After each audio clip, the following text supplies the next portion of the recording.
Supreme court ప్రధాన న్యాయమూర్తిగా justice BR Gavai ప్రమాణ స్వీకారం చేశారు.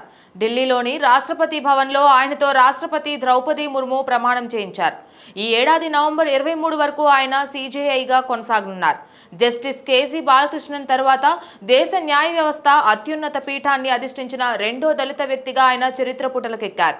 కార్యక్రమానికి ఉపరాష్ట్రపతి జగదీప్ ధన్కర్, ప్రధాని నరేంద్ర మోదీ, కేంద్ర మంత్రులు హాజరయ్యారు. సిజేఐగా జస్టిస్ సంజీవ్ ఖన్నా మంగళవారం పదవీ విరమణ చేసిన సంగతి తెలిసిందే. అయితే జస్టిస్ బిఆర్ గవాయ్ పూర్తి పేరు భూషణ్ రామకృష్ణ గవాయ్.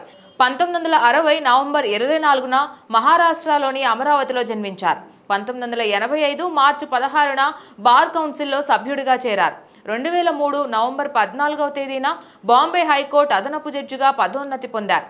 2005 నవంబర్ 12న అదే హైకోర్టులో శాశ్వత న్యాయమూర్తిగా ఎంపికయ్యారు.